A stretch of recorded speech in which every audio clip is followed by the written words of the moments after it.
This is The Difference Makers, a Paladin security podcast. Each week, we take you inside the world of security for a first-hand look at the inner workings of the industry. But it's about more than just protecting property and manning events. It's about going above and beyond to make the world a safer and friendlier place. Hello there and welcome to another episode of The Difference Makers. This month, we had the honor to talk to Director James Blight about the evolution of the security industry. James is a 30-year security industry veteran who started as a part-time bike patrol guard at a very young age. He fell in love with security when he was in high school during an unofficial security gig. In this episode, he talks about how the industry has changed over the last 30 years, where the security industry is headed, and the improvements to look forward to. He also shared why mentoring the next generation of security professionals is important, how Paladin is playing a role in the evolution of security, and the key factors to succeed, lead, and leave a positive legacy for the next generations of security leaders. James is also a voiceover artist, and he talks about the connection between his creative side and his security career. Hey James, it's such an honor to have you here in The Difference Makers. I've been trying to get you here for the longest time. And well, first of all, how are you?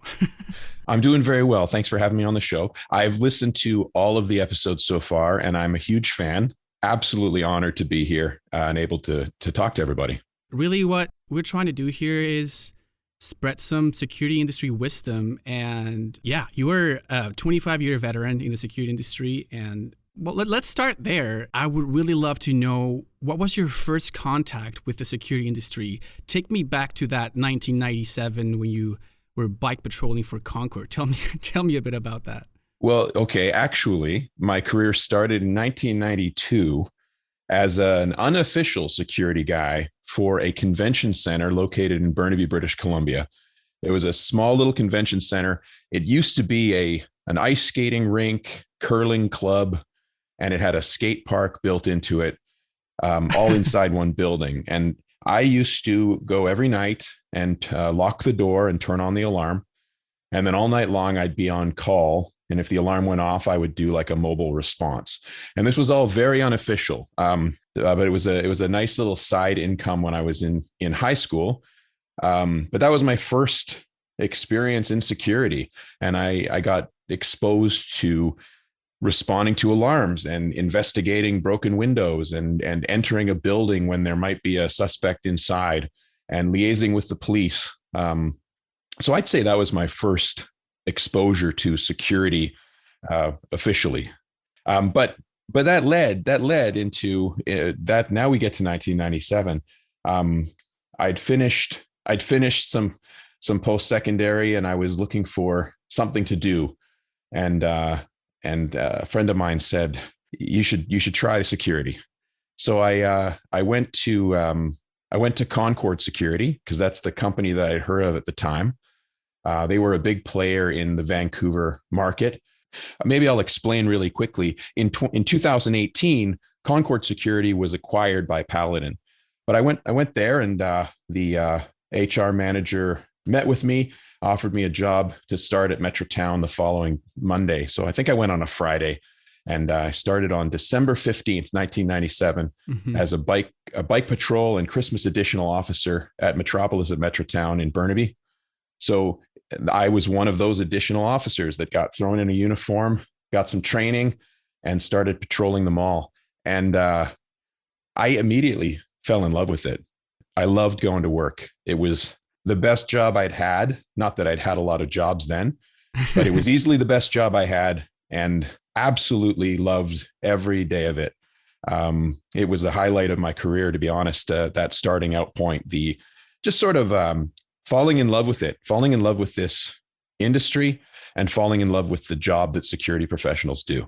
That sounds amazing. Like it really sounds like you had some very good security experience since a very young age, and you kind of stayed along those lines and you fell in love with it. So, I mean, my next question was, why did you decide to stay in the security industry, and how did it become a lifelong passion / career for you?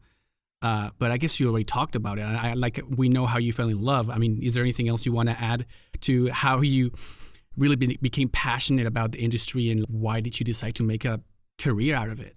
Absolutely, absolutely. I think as a lot of security professionals do when they start out, you don't know necessarily that it's going to be your long-term career. I mean, when you first start out, you really don't know much more about the industry than there are security guards who wear uniforms and patrol around buildings. And then you get into it and you start liaising with the police and working with emergency services and getting involved in training in, legal aspects like arrest and use of force, and things start getting interesting. And there seems to me there's a sort of fork in the road there in terms of career for most security professionals, where they choose to pursue law enforcement, maybe sheriffing or corrections or policing, definitely, or they remain in security. And for me, I do remember filling out the application form for the Vancouver Police Department. Oh, no way. Probably in probably in 2000, 2001. And I really thought about it and considered going down that path. I met with different officers and different recruiters, and ultimately I decided that there's something about the private security industry that I really enjoyed. And the other thing for me, the career kept evolving. I was being promoted. I went, we talked about 1997. I was a bike patrol officer for, about 3 or 4 months. And then I was promoted into the day shift security officer. Yeah. And then I think there was some turnover on the site, and I ended up being asked to fill in as the acting shift supervisor. And right then I was sort of hooked, because there was something really rewarding for me about not only providing security and helping people and making the world a better place, but also being in that position to mentor, lead, and guide other employees that really appealed to me. And then the promotions for me just kept coming. I was dedicated. I did my job. I studied hard when I needed to. I learned everything I could from every department in the property. I remember going down into the parkade when the maintenance guys would do service on the sprinkler system. So I could see the sprinkler system disassembled and be told how all the different parts work. And I just found it all really intriguing and interesting. And I guess because of that, I was positioning myself for advancement, and eventually made my way to the highest position at that property, which was a big deal in security terms. We're talking about a 2.5 million square foot facility. Oh, wow. With at the peak, we had 60 security officers on the roster. It was basically running a miniature security, a large security department that would rival, some communities' police departments. It's so funny that you mentioned this, because going back to you filling the police application, I mean, the security industry has proven to be a great stepping stone for other public safety careers, especially law enforcement. But also the security industry is so vast, and it's a world of its own with like endless possibilities of growth. And the growth rate for someone in the security industry is very fast. I mean, comparing it to other professions where you have to stay in an entry position for maybe 1 or 2 years to move into supervisor, in the security industry, you can be in a site for 6 months, 8 months, and be promoted to site supervisor or security supervisor, right? Absolutely. I think it all comes down to, I think you need to have an affinity for the work. I think you need to enjoy the work and be engaged. But if you commit yourself to it, security is a very rewarding profession. And I think what's interesting, I'm sure we'll talk about this more as we talk today, but what's interesting is the change over the last 20 years in how the options for security professionals have changed. I mean, when I started in the industry, there was no such thing as security management education, post-secondary education. You basically, all the security guys of my era earned their stripes doing the work. We're all we're all long-term veterans of actually frontline security work. And now there's so many options for security professionals to enhance themselves with post-secondary schooling or specialty education in different fields, that it's really made a difference to the industry, and also given credibility to the profession of security. And that's where I wanted to go. Moving to the ins and outs of the security industry evolution, which is what you're talking about. In your 25 years of experience, is it 25 years? Is that correct? Well, it's 25 years officially. Yeah, I think officially. I think in reality it's closer to 30. Oh, if wow. you count the unofficial few years as a teenager. Let's count the unofficial, because they were really good training for you. Let's say in your 30 years of experience, what are some of the most positive or significant changes that you've seen in the industry, and where do you think it's headed? Well, that's a great question. I think one of the most positive things I've seen is I'm going to call it the regulation of the industry. Mm-hmm. We've seen more and more provinces in Canada adopt security licensing standards that help to ensure people going into the security profession are reliable, mm-hmm. trustworthy, regulated, and have a certain minimum standard of training. And I'm not suggesting that a security license alone is enough training to make you a well-rounded security professional. But I think it was a really good start, especially when you think about the fact that security professionals in a lot of different roles there's a lot of trust. People rely on you for their safety.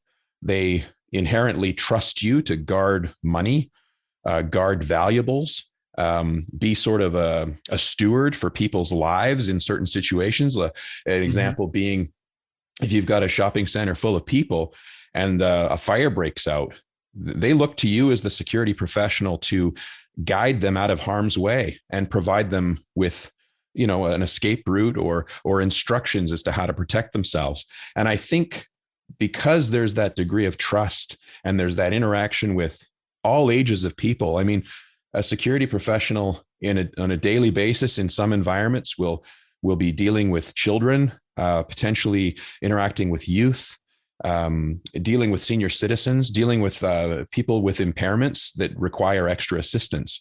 And I think it's important that we can trust our security professionals to take that duty of care seriously. So to answer that first question, I think that initial licensing and regulation of the industry has been a good start.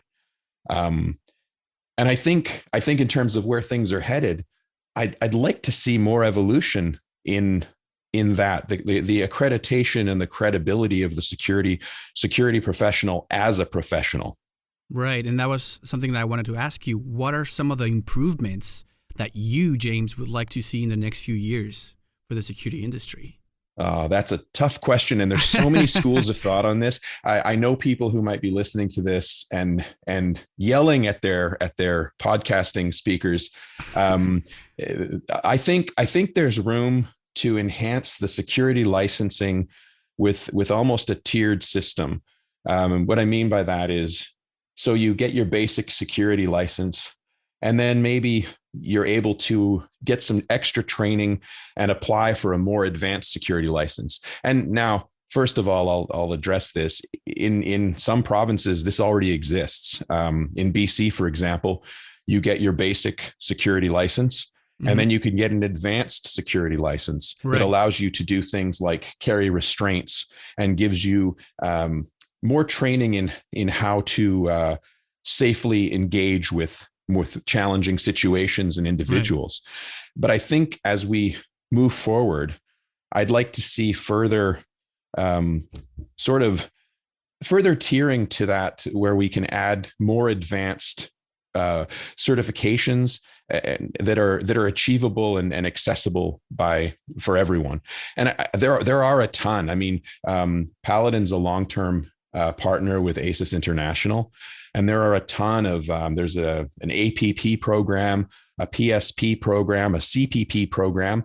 All of these things are accreditations that security professionals can get to add that credibility to themselves and to their experience.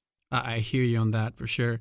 And I know you're all about educating people, security professionals, especially when it comes to educating people on safety. Why do you think educating clients and colleagues and mentoring the next generation of security professionals is important? I think it's important for the exact meaning of the words behind it. I feel that the security professionals of today should be thinking about the future and how we can continually advance our profession and make it so the next generation can carry on with what we've been achieving and what we have achieved in the last 20 years.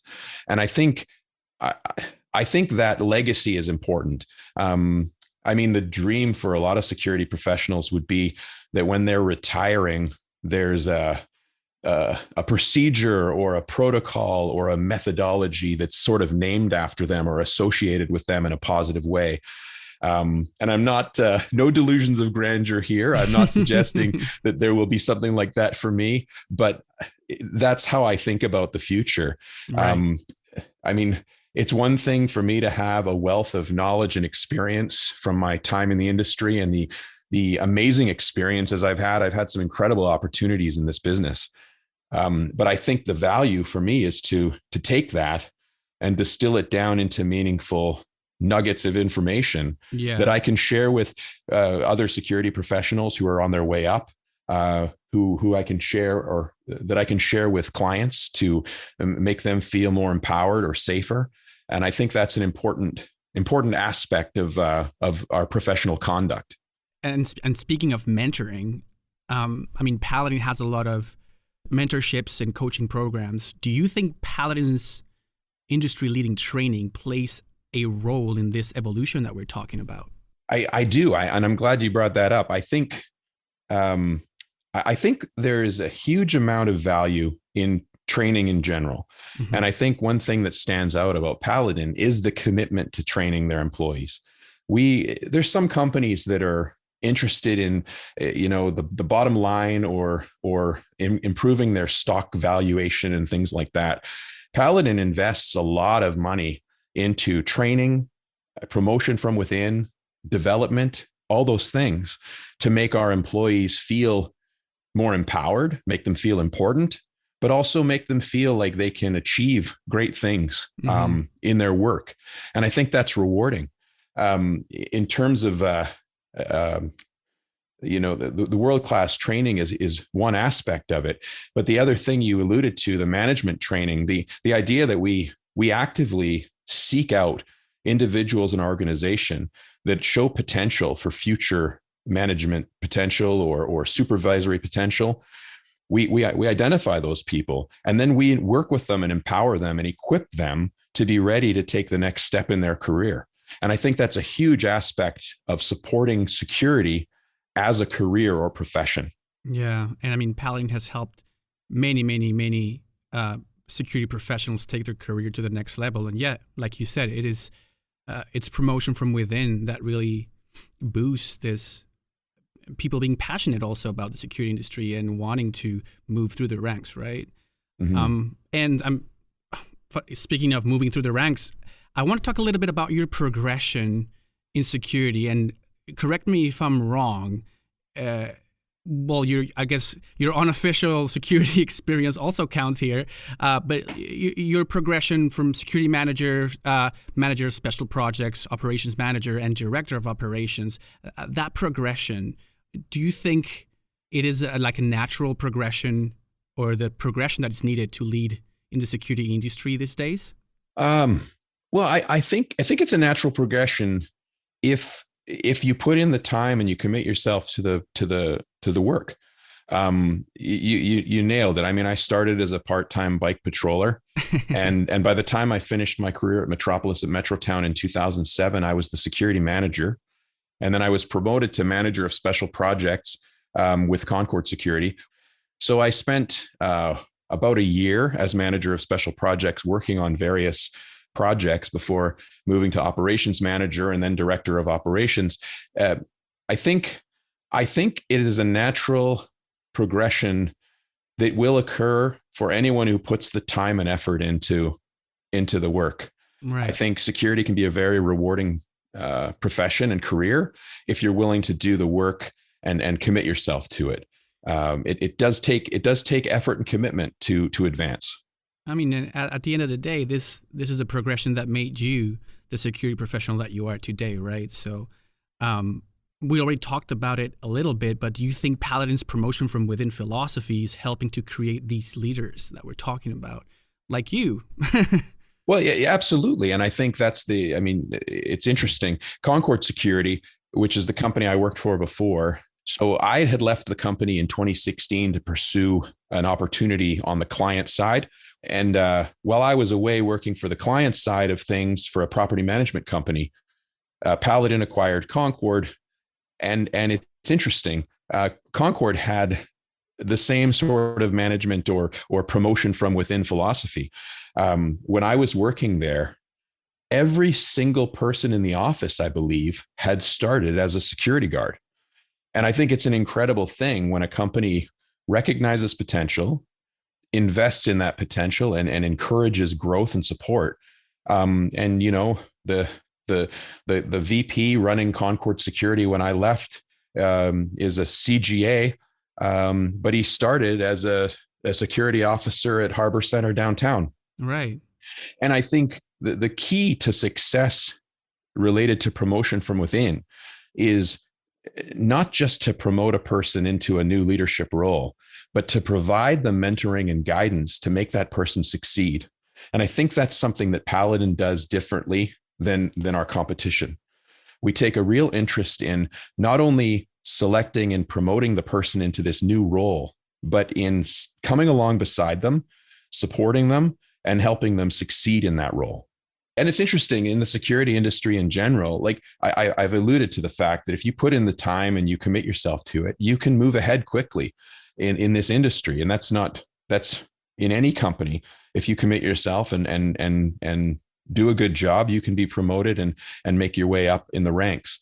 But it's really that support when you're in those higher level positions that will make or break you. You need the support, and you need to be developed and mentored and coached so that you can be successful. Yeah, it's training all over again, right? Absolutely, yeah.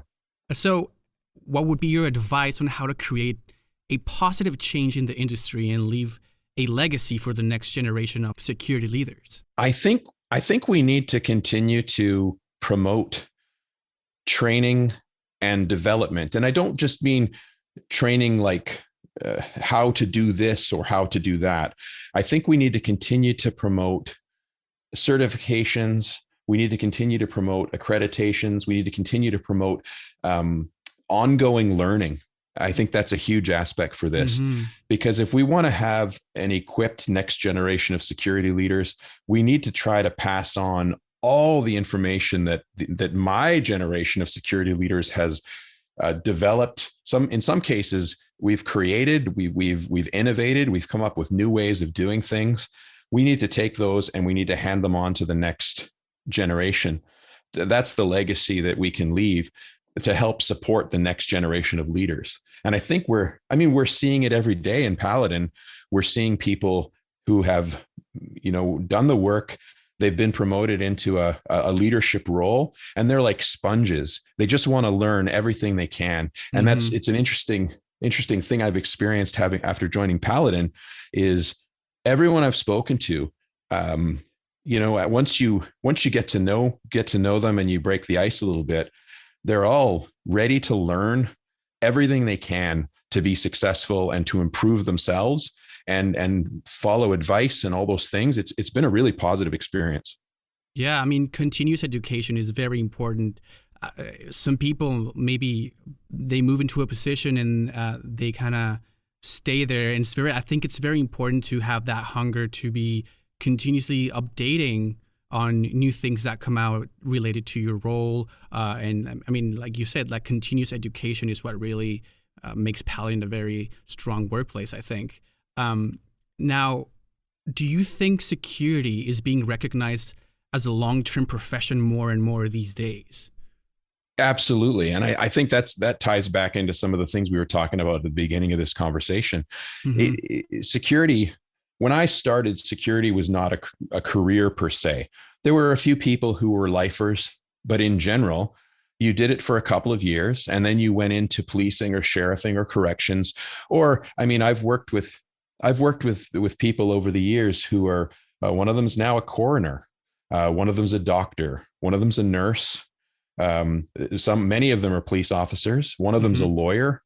A lot of people did security as a way to earn money during school, gain some life experience, figure out what they want to do next, and then move on to something else.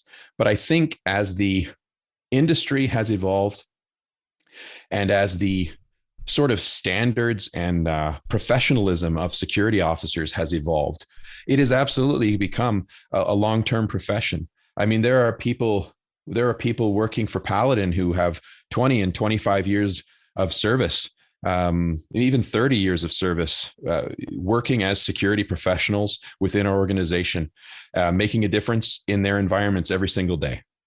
Anything, James, that you would like to say to our listeners, spread some security industry wisdom? What do you have going on for you right now? What would you like to say to our listeners right now?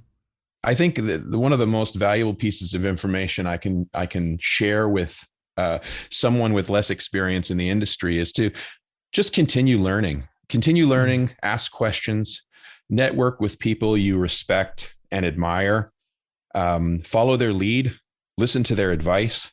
But the biggest thing is just to keep learning. If you don't fully understand the criminal code, grab a copy and start reading it. If you want to learn more about the Trespassing Act in your province, look it up, start digging into it, start asking questions of your colleagues and other security professionals so you can continually learn more. I think that's the key to staying engaged in this business, is to constantly learn, constantly be trying to gain more information about different topics. I still do that to this day, 30 years in. I still try to learn something new about our business, if not every day, at least every week. Yeah, I mean, self-education, I think, is a really big part of getting yourself out there and up there as well, right? It's a way to it's the best way to contribute to yourself and to the community as well. Absolutely. And I think I'll add, I did allude to this earlier. There's opportunities in the security industry that didn't used to exist before. When I put in my time in the industry, I was at about 18 years in when I applied for and won a position with a large Canadian property management company. And I moved from the contract security side to the in-house security side, and worked there for about 5.5 years. And what an amazing industry that we have where these opportunities exist. There didn't used to be as many objectives for security professionals to get to. It was more, it didn't feel as open-ended as it does now. Let me put it that way. Right. There's a ton of opportunities to advance either within companies like Paladin, moving into the client side or in-house side of the industry once you've got a bunch of experience and education and credibility. Or even getting into really advanced security and risk environments like our sister company Paladin Risk Solutions. Correct. These are professionals that have taken security, I don't want to say to the next level, but they're looking at risk and threats and hazards and assessing them and weighing them and measuring them, and then giving clients meaningful information that they can use to better their. It is. Yeah. It's an absolute. It's so there's places to grow. I mean, any security professionals listening right now who aren't familiar with a threat risk assessment or that type of language, go and Google it right now and start educating yourself on some of these ideas. Enterprise security risk management is another thing that I think young professionals should be looking into. It's a great approach to asset protection and risk management and risk mitigation. It's a fantastic little side knowledge seeking adventure people could take. Oh, wow. I'm Googling it right now.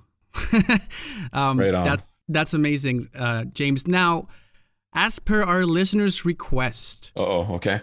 James Blight has other passions than security industry, and I have to say I love this part of you, I guess.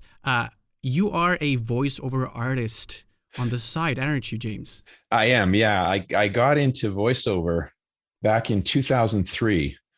So I was working at Metrotown as a security supervisor, and a buddy of mine who I'd worked with at a mountain bike factory of all things before I got into security called me up and said he was an audio engineer. And he said, buddy, you should be getting paid to do voices, because we used to spend all day long on the assembly line at this mountain bike factory doing impressions from different movies, reenacting scenes. So, we'd be working, and all of a sudden I'd go, I don't know, Obi-Wan never told you what happened to your father. And he'd start laughing, and then we'd do Chewbacca impressions and all this type of thing. So anyway, in 2003, I went in and auditioned for a Japanese anime cartoon. Gundam, wasn't it? It was Gundam. Yeah, it was Gundam Seed Destiny, it's called. Big fan. And I didn't get any of the main roles. I auditioned for it, didn't get any of the main roles. Yeah. But they cast me as this character on the bridge of one of the ships named Bart. And they were like, listen, this is just an opportunity for you to get your feet wet. He's probably only in one episode. Well, it turns out this funny little character, Bart, was in basically every episode of this show. Yeah. And he would pop into the screen and make a sort of expository statement, like the shields are down. So I ended up in every episode of this cartoon, which was just a fantastic experience. And that moved me towards evolving my voiceover. And then most recently, I thought I was quite excited about this, but I auditioned for and landed the role of the Hulk in now 3 Marvel cartoons. Oh, wow. That is such a privilege. Now, before we get into some of your impersonations and some, I want to hear some of those voices for sure. Sure. Does this somehow connect with your passion for security? That's an interesting question. The thing that most people are surprised by when I get into really getting to know them is security comes across as being a very conservative and logical and almost scientific type profession. Mm-hmm. I mean, people less versed with the industry might disagree with that statement, but there are risk formulas we apply. There are scientific methods to the way you address crowd control or, evacuation processes. Right. And what some people are surprised to learn is that, while a lot of security professionals were in school doing criminology or police sciences, mm-hmm. I was actually studying music at UBC. So I'm a musician, and I was a voice major, so I did a lot of singing. Oh, so you can sing. I can. I think I can. Nice. Yeah. Oh, anyway, you're a box of talent. And then I got into the voiceover thing, which is just making use of my voice in a different way. For sure. And I think the connection might not be obvious between the two things, but I do think there is room in the security profession for creativity and out of the box thinking, and coming up with new and innovative ways to address old challenges. And I think that if there's any connection between the sort of performance and creativity side of my personality, I think that's what comes across into the security side, which is my ability to look at a problem and apply innovative and creative thinking to come up with solutions that are outside of the box. That was a great line. I'm gonna put it up somewhere. I love it. Perfect. Now, James, this has been amazing. Thank you so much. It was such an honor to have you as part of the Difference Makers, because you are a difference maker. And thank you for spreading the wisdom about the security industry. And we will have you again soon. But before we go, I got a request from one of our listeners. If you could close the podcast with your Hulk voice. Oh, okay. I can do that. Okay. Here we go. Listen to the difference makers. Hulk smash! Thank you so much, James. It was so great being here and talking to you, and we'll hear from you soon. Thanks, Diego. Great chatting with you as well. Hey, thanks for tuning in with the Difference Makers. If you want to hear more about the ins and outs of the security industry from real professionals, be sure to subscribe, rate, review, and share. Also, check out new episodes on the first Tuesday of every month. Till next time. Tricks it in your habits. They stirs it. Will wants it back. Luke, Obi-Wan never told you what happened to your father. I am Optimus Prime, leader of the Autobots. One shall stand, one shall fall. Hello, I'm Morgan Freeman.